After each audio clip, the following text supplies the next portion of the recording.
Welcome and namaste. My name is Dina Jensen and this is Yoga 101, the basics, where I take you through some of the poses that you are bound to encounter when you visit a yoga space. Today's pose is the cat-cow pose. And the cat-cow can be done in a variety of different orientations. It's basically pelvic tilting.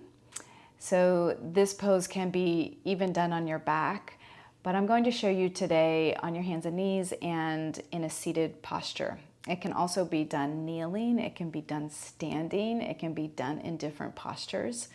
But since this is the beginning, I just want to share a few options for you. So the hands and knees from tabletop is the first place where we'll practice the cat-cow. If your wrists are not used to the weight bearing of hands and knees, then you may need to do some stretches. And even if they are used to it, you might do some stretches. I'm not going to take you through all the stretches right now in this video, but just know you can do things like stretching through the heel of the hand, fingertips up towards the ceiling, and pulling one finger back at a time. Or you can gently pull all of the fingers back and the thumb. You can do the same thing with the fingers pointed down. So a little bit of stretching and movement without any weight bearing. And any simple movements, moving the wrists in circles, and you can keep the fingers open. Just really getting movements in the wrist joints can be nice. Okay. So the variations for those of you that have difficulty, even if you've done some stretches to get onto hands and knees, you could come instead of onto your hands, which has a big angle when you go down. There's this big angle that can be hard for people to bend at. Instead, you could keep your wrist neutral by coming into your fists.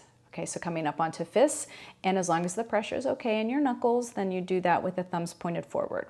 So instead, not pointed in, because you don't want to internally rotate your shoulders, but thumbs pointed straight forward. So that's an option. Or you can bend at the elbows and be on the floor with your forearms, or you could put a block or like pillows or something underneath if you have something that's firm enough to give you a little lift, but then again, there's no pressure on the wrist. So those are two options that sometimes work for people. If you happen to have a yoga mat at home, you can also roll the front of the yoga mat up just once or twice, and then you put the roll underneath the wrist, so there's like a little lift in the wrist. There's less of that, of an angle. So all of those supports could help. Okay, so let's get started. Oh, it's my cat, Jenny. You might want a blanket underneath your knees to support your knees if they are sensitive, or if you're like on a wood floor, you would definitely want to have some kind of support. Pet your cat if you have a cat nearby. And then we'll come into the hands and knees. Do you want to be in the video with me? Okay.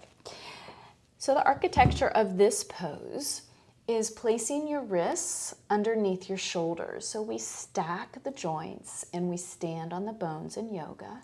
Your knees are underneath your hips. You try to point the toes straight back, feeling the center of your foot, or some people curl the toes, that's okay too. Either way is fine.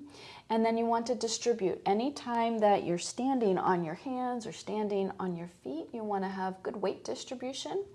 So if you come up, you can learn that first by coming up onto fingertips and pressing your fingertips into the mat. So nothing is touching except your fingertips. And then come on down to the roots of all of your fingers. Sometimes they're called the finger pads. So here, all these roots. And you want to feel that before you put your palm down, before you put your wrist down. And then slowly you can start to put the palm and the wrist down gently. So there's a good grounding in the root of your index pad and the root of your thumb pad especially. Those two places are important to learn. That's where you want to feel more weight distribution anytime you're standing on your hands. So those fingers are about equal distance from each other. You can play around with how the fingers point forward. All right, let's go into the cat pose. How appropriate. I did not stage Jenny to be here, but she can inspire us. I have two cats. This is one of them, Genevieve. So tuck your tailbone. Imagine you're a cat like Jenny and drop your head down as you round your spine into a Halloween cat. Then release the tailbone up. Don't lean forward, but rather pull your heart forward.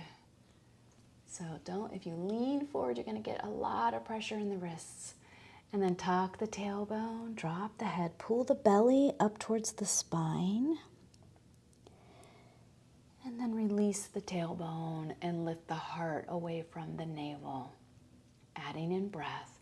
Breathe out through the nose. Tuck the tailbone, drop the head, pull your belly towards the spine. Breathe in through the nose. Release the tailbone just a little bit. Don't dump and sag into the low back, so there's still some integrity in low belly. Heart reaches forward. Whenever your next exhale comes, come into the cat pose. I'd like to add on, so you've got your good rounding, keep the rounding, and just slightly sit back. That'll give some relief to the wrists and a good stretch for the low back. And then on the inhale, tailbone up, heart forward. Engaged in the L of your fingers. Exhale, last time. Tuck the tailbone, drop the head. If you'd like the variation of sitting back, sit back. Inhale into your cow.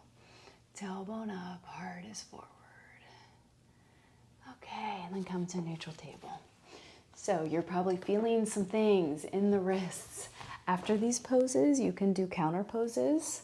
You can just stretch out the wrists a little bit, a little circling of the wrist. Just tune in, trust that you'll know some of the things that you can do for yourself. We did a lot of this when you were in the table pose, so a counter pose is this. Fingers down, a gentle pull back. You could even do that on your hands and knees. Just flip your hand and do that. Okay, so let me show you how you could do this same pose from a seat. So the thing with coming from a seated position that is very nice is you don't have the weight bearing. So for you, if weight bearing on the hands and wrists is too much, this might be a really nice option. The issue with seated in some bodies are the hips and the knees. So you have to see which of these variations feels better in my body. Okay, so sitting up on a pillow or sitting up on a towel is really nice for most people. I have a wool blanket, which is what you will find in most yoga studios, and I'm just folding that from long end to long end. There's no exact right way to fold up a blanket. So feel empowered in your home practice to figure some of these things out. And I'm going to sit up on the blanket, and not just on the middle of the blanket, but more towards the front of the blanket. And we have all of these compass points in yoga that we'll talk about when you go into a yoga class. And an important part of the body is the pelvis, which is the science word for the hips, the hip bones, but it's the actual bones or the pelvis. So at the bottom of the hips or the bottom of the pelvis, what you're sitting on are called the sits bones.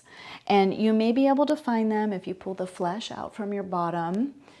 You may feel two bony parts to your body that are sitting up on the blanket. And that's really what you want to be sitting on. And I'll show you the opposite of that. If I weren't sitting like right on the center of my sitting bones and more my tailbone was tucked, that's our normal way of sitting, right? When we're hanging out, when we're driving, when we're watching Netflix, when we're doing all of our stuff that we do, we tend to round a lot. But at least in the yoga room, we start to practice sitting up tall on the sits bones so that there is actually a little curving in of the spine of the low back and not a flattening out of it when we're in the easy seat, Sukhasana, which I know it's not at all an easy seat. It's very difficult. If you're finding that one blanket under you isn't enough support, and that is for bodies that the knees still point up even when you get onto one blanket, they point up higher than your waist, you might need to get a more supportive blanket or a second blanket. So be creative and see what you can find that keeps lifting the hips up until you are getting closer to your knee at closer to the waist height or a little lower. Okay. And the shins are crossed in any way that's comfortable for you. crown of the head reaches up towards the ceiling. Your sits bones are grounded. The spine is really, really nice and long. No weight bearing on your hands.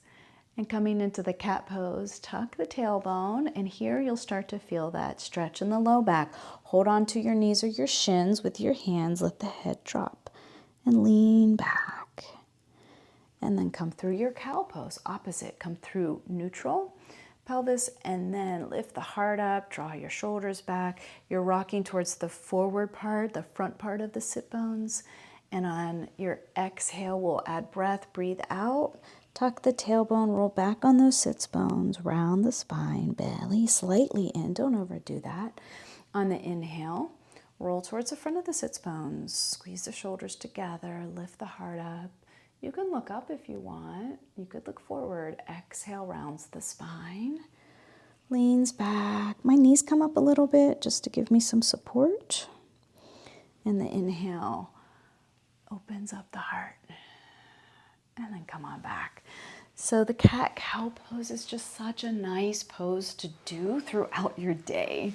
I mean, you don't need anything special. You can do that in your office. You could do that seated on a chair. It's actually really nice to sit, but come to the front edge of the chair if you're going to do it on a chair. Don't sit back towards the back of the chair. So it's a really nice thing that you can do during your day. It's a nice thing that you can do when you first wake up. It's a nice thing you can do anytime that you want during your day. So I hope that you learned something, you found this video useful. Please subscribe to my channel if you would like to learn more yoga from me. I'll keep posting these Yoga 101, the basics, so that you can learn yoga in the comfort of your home. And then when you go to your yoga class, you can just feel more empowered and confident in the way you're practicing your yoga. So thank you so much for viewing and tuning in. My name's Dina Jensen. Namaste.